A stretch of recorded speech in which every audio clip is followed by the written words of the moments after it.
നമസ്കാരം. National broadcasting news ഇന്ത്യയിലേക്ക് സ്വാഗതം. ഫോൺ ചോർത്തൽ ആരോപണം. PV അൻവറിനെതിരെ കേസെടുക്കാൻ തെളിവുകളില്ലെന്ന് പോലീസ് റിപ്പോർട്ട്. PV അൻവറിനെതിരായ ഫോൺ ചോർത്തൽ ആരോപണത്തിൽ കേസെടുക്കാൻ തെളിവുകളില്ലെന്ന് പോലീസ് റിപ്പോർട്ട്. മലപ്പുറം DYSP പ്രാഥമിക അന്വേഷണം നടത്തിയെന്ന് സർക്കാർ ഹൈക്കോടതിയെ അറിയിച്ചു. കേസെടുക്കാനാകുന്ന കുറ്റകൃത്യങ്ങൾ ബോധ്യപ്പെട്ടിട്ടില്ലെന്നാണ് സർക്കാർ കോടതിയെ അറിയിച്ചിരിക്കുന്നത്. മലപ്പുറം DYSPയുടെ പ്രാഥമിക അന്വേഷണ റിപ്പോർട്ട് ഹാജരാക്കാൻ സർക്കാരിന് ഹൈക്കോടതി നിർദ്ദേശം നൽകി. സൂരജ് വധം. 8 CPM പ്രവർത്തകർക്ക് ജീവപര്യന്തം. കണ്ണൂരിലെ BJP പ്രവർത്തകൻ സൂരജ് കൊലക്കേസിൽ 8 CPM പ്രതികൾക്ക് ജീവപര്യന്തം തടവ് വിധിച്ച് കോടതി. 2 മുതൽ 9 വരെ പ്രതികൾക്കാണ് കോടതി ജീവപര്യന്തം വിധിച്ചത്. തലശ്ശേരി പ്രിൻസിപ്പൽ സെഷൻ കോടതിയുടേതാണ് വിധി. 1-ാം പ്രതി കേസിന്റെ വിചാരണ വേളയിൽ മരണപ്പെട്ടിരുന്നു. CPMൽ നിന്ന് BJPയിലേക്ക് ചേർന്ന വിരോധത്തിന് സൂരജിനെ വെട്ടിക്കൊന്നു എന്നതാണ് കേസ്. തിരുവനന്തപുരം വിമാനത്താവളത്തിലെ IB ഉദ്യോഗസ്ഥ മരിച്ച നിലയിൽ. മൃതദേഹം കണ്ടെത്തിയത് റെയിൽ പാളത്തിൽ. തിരുവനന്തപുരം രാജ്യാന്തര വിമാനത്താവളത്തിലെ എമിഗ്രേഷൻ വിഭാഗം IB ഉദ്യോഗസ്ഥ മരിച്ച നിലയിൽ.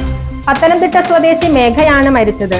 രാവിലെ ഡ്യൂട്ടി കഴിഞ്ഞ വിമാനത്താവളത്തിൽ നിന്നിറങ്ങിയ മേഘയുടെ മൃതദേഹം പേട്ടയ്ക്കും ചാക്കയ്ക്കും ഇടയിലെ റെയിൽ പാളത്തിലാണ് കണ്ടെത്തിയത്. സംഭവത്തിൽ പേട്ട പോലീസ് വിശദമായ അന്വേഷണം തുടങ്ങി. POCSO case. കൂട്ടിക്കൽ ജയചന്ദ്രൻ പരാതിക്കാരിയെ ഭീഷണിപ്പെടുത്തുന്നു എന്ന് സർക്കാർ സുപ്രീം കോടതിയെ. പോക്സോ കേസിൽ നടൻ കൂട്ടിക്കൽ ജയചന്ദ്രന്റെ മുൻകൂർ ജാമ്യാപേക്ഷ ബുധനാഴ്ച സുപ്രീം കോടതി പരിഗണിക്കും. നടന്റെ അഭിഭാഷകന്റെ ആവശ്യപ്രകാരമാണ് നടപടി. അതേസമയം കേസിലെ പരാതിക്കാരിയെ ഭീഷണിപ്പെടുത്താൻ നടന്റെ ഭാഗത്തു നിന്നും ശ്രമം നടക്കുന്നതായി സർക്കാർ സുപ്രീം കോടതിയെ അറിയിച്ചു. 4 വയസ്സുകാരിയെ പീഡിപ്പിച്ചു എന്ന പരാതിയിൽ കസബ പോലീസാണ് നടൻ ജയചന്ദ്രനെതിരെ പോക്സോ കേസ് എടുത്തത്. Smart cities India award Markaz knowledge സിറ്റിക്ക്. പ്രകൃതിയെ നശിപ്പിക്കാതെ തന്നെ ഗ്രാമീണ സാമ്പത്തിക ഉന്നമനത്തിനായി മർക്കസ് നോളജ് സിറ്റി നടത്തുന്ന പരിശ്രമങ്ങളാണ് അവാർഡിന് അർഹമാക്കിയത്. ഡൽഹിയിലെ ഭാരത് മണ്ഡപത്തിൽ നടന്ന ചടങ്ങിൽ knowledge city CEO doctor Abdul Salam Muhammad award സ്വീകരിച്ചു. PC ജോർജ് BJP ദേശീയ കൗൺസിലിലേക്ക്. BJP ദേശീയ കൗൺസിലിലേക്ക് PC ജോർജ് തെരഞ്ഞെടുക്കപ്പെട്ടു. കേരളത്തിൽ നിന്ന് 30 അംഗങ്ങളെയാണ് തെരഞ്ഞെടുത്തത്. സംസ്ഥാന പ്രസിഡന്റ് തെരഞ്ഞെടുപ്പിനൊപ്പം ദേശീയ കൗൺസിലിലേക്കുള്ള നാമനിർദ്ദേശങ്ങളും സ്വീകരിച്ചു. 30 പേർ നാമനിർദ്ദേശ പത്രിക സമർപ്പിച്ചതായും അവരെയെല്ലാം ഏകകണ്ഠമായി തെരഞ്ഞെടുത്തതായും returning officer advocate Narayana Namboothiri അറിയിച്ചു. കത്തോലിക്ക വിശ്വാസികളുടെ എണ്ണം 140 കോടി കവിഞ്ഞു എന്ന് വത്തിക്കാൻ. കത്തോലിക്ക സഭാ വിശ്വാസികളുടെയും സ്ഥാപനങ്ങളുടെയും കണക്കുകളും നിലവിലെ സ്ഥിതിയും വ്യക്തമാക്കിക്കൊണ്ട് വത്തിക്കാൻ പ്രസിദ്ധീകരണശാല 2025 പൊന്തിക്കൽ വാർഷിക ബുക്കും 2023 സഭാസ്ഥിതി വിവരക്കണക്കുകളും പ്രസിദ്ധീകരിച്ചു. കൊച്ചിയിലെ രൂക്ഷമായ ഗതാഗത കുരുക്കിന് പരിഹാരം. ഇടപ്പള്ളി ജംഗ്ഷനിൽ 2 ഫ്ലൈ ഓവറുകളും അണ്ടർപാസുകളും വരുന്നു. ഇടപ്പള്ളി ജംഗ്ഷന്റെ ഇരുവശത്തുമായി 2 ഫ്ലൈ ഓവറുകൾ നിർമ്മിക്കുന്നതിനുള്ള പ്രാരംഭ പ്രവർത്തനങ്ങൾ ആരംഭിച്ച് ദേശീയപാത അതോറിറ്റി. വാഹനങ്ങൾക്ക് കടന്നുപോകാൻ 1 ജോഡി അണ്ടർപാസുകൾ നിർമ്മിക്കുന്നതിന്റെ ഭാഗമായാണ് ഫ്ലൈ ഓവറുകൾ വരുന്നത്.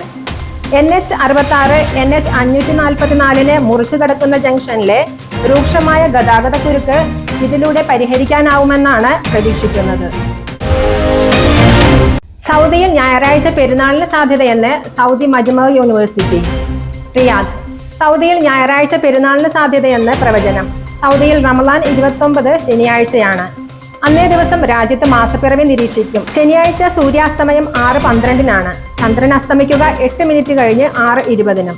ആകാശം തെളിഞ്ഞു നിൽക്കുമെന്നാണ് നിലവിലെ കാലാവസ്ഥാ പ്രവചനം. അങ്ങനെയെങ്കിൽ ഞായറാഴ്ച പെരുന്നാളാകുമെന്ന് റിയാദ് മജ്മഅ സർവകലാശാല വിലയിരുത്തി.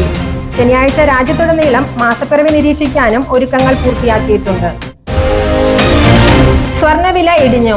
ഇന്ന് കുറഞ്ഞത് 120 രൂപ. സംസ്ഥാനത്തെ സ്വർണ്ണവില താഴേക്ക് ഇറങ്ങുകയാണ്. മാർച്ച് 20 66,480 രൂപ എന്ന സർവകാല റെക്കോർഡിലെത്തിയ വില പിന്നീടുള്ള ദിവസങ്ങളിൽ നേരിയ കുറവുകൾ രേഖപ്പെടുത്തി.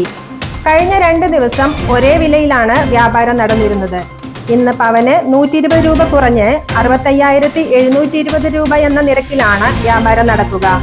ഇതോടെ 1 ഗ്രാം സ്വർണത്തിന്റെ വില 8,215 രൂപയായി കുറഞ്ഞു.